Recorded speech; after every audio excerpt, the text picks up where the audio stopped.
د خوړو او درملو ملي اداره وایي چې په 1400 لومړي کال کې 16500 ټنه درمل او خوراکي توکي ضبط کړي او له منځه وړي دي. د دې ادارې مسؤلینو د 100 ټنه تاریخ تیره خوراکي توکو د هدر پر مهال رسنیو ته وویل چې اوس مهال په ټول هیواد کې د دوی کنټرول پر خوراکي توکو او درملو ډیر شوی او هر ورځ زیات شمیر بې کیفیته خوراکي توکي او درمل له منځه وړي. کیفیت مواد غذایی و دوا نسبت به گذشته د درملو او خوراکي توکو د کیفیت په برخه کې مو تر پخوا ډیر پرمختګ کړی. اوس یې ټول اړخونه د پخوا په پرتله ښه شوي دي.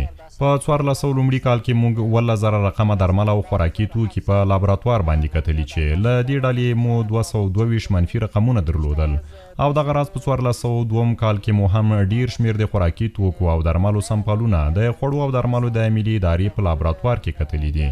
په ټوله کې ویلی شو چې اوس مهال د خوړو او درملو پر کیفیت ډیر کار شوی او بې کیفیته توکو د پلور او راتلو لارې بندې شوي دي. د خوړو او درملو ملي اداره دغه راز زیاتوي چې د ټول هیواد په ګمرکونو کنټرول لري او په قاچاقي ډول سره هیڅوک نشي کولی چې درمل او یا هم خوراکي توکي هیواد ته وارد کړي. په ګمرکاتو کې د موږ نظارت ټیم موجود ده چې هغه جنه راځي موږ هلته حاضرو. مخکې مې ذکر کړ چې ګمرکاتو کې موږ رانیولي دي ضبط لپاره، نو چې ګمرک کې موږ ضبط کو دلته خدای نیسي له بهرنۍ مملکتونو راتلای او کوم یو چې دلته لکه اصل نورو موضوعات جوړیږي دغه د موږ ټیم د نظارت نیسي. داسې مختلف ځایو نورو کې به وي هغه انشاءالله چې د تعقیب لاندې د دایم نه پرېږدو چې دی د خپل کار ته ادامه ورکړي. دوی له سوداګرو څخه غوښتنه کوي چې با کیفیته توکي هیواد ته وارد کړي که نه له قانوني چلند سره به مخ شي. چې بې کیفیت دوا، تاریخ تیر دوا او غذایي خراب مواد موږ دلته په هیڅ وجه نه پرېږدو. نن نه بعد بر علاوه د دې چې مخکې هم دا کار هم شروع کړی اوس هم چې بر علاوه د دې چې دا موږ ضبطو، دا موږ له منځه وړو، دا موږ حاضرو، د دې تجار سره یا د دې محصول سره قانوني برخورد کیږي او دا عادي او قضایي ارګانونو ته دا موږ ورمعرفي کوو.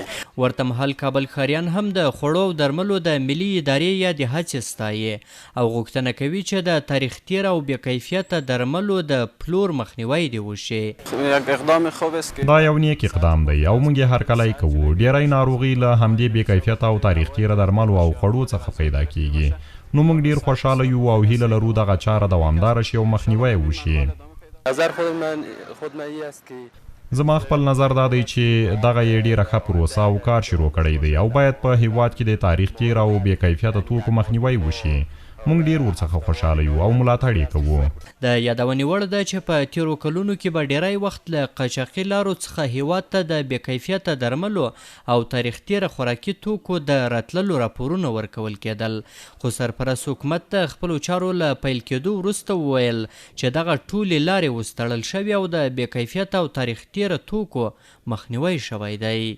احسان الله کریمي، CMG، کابل.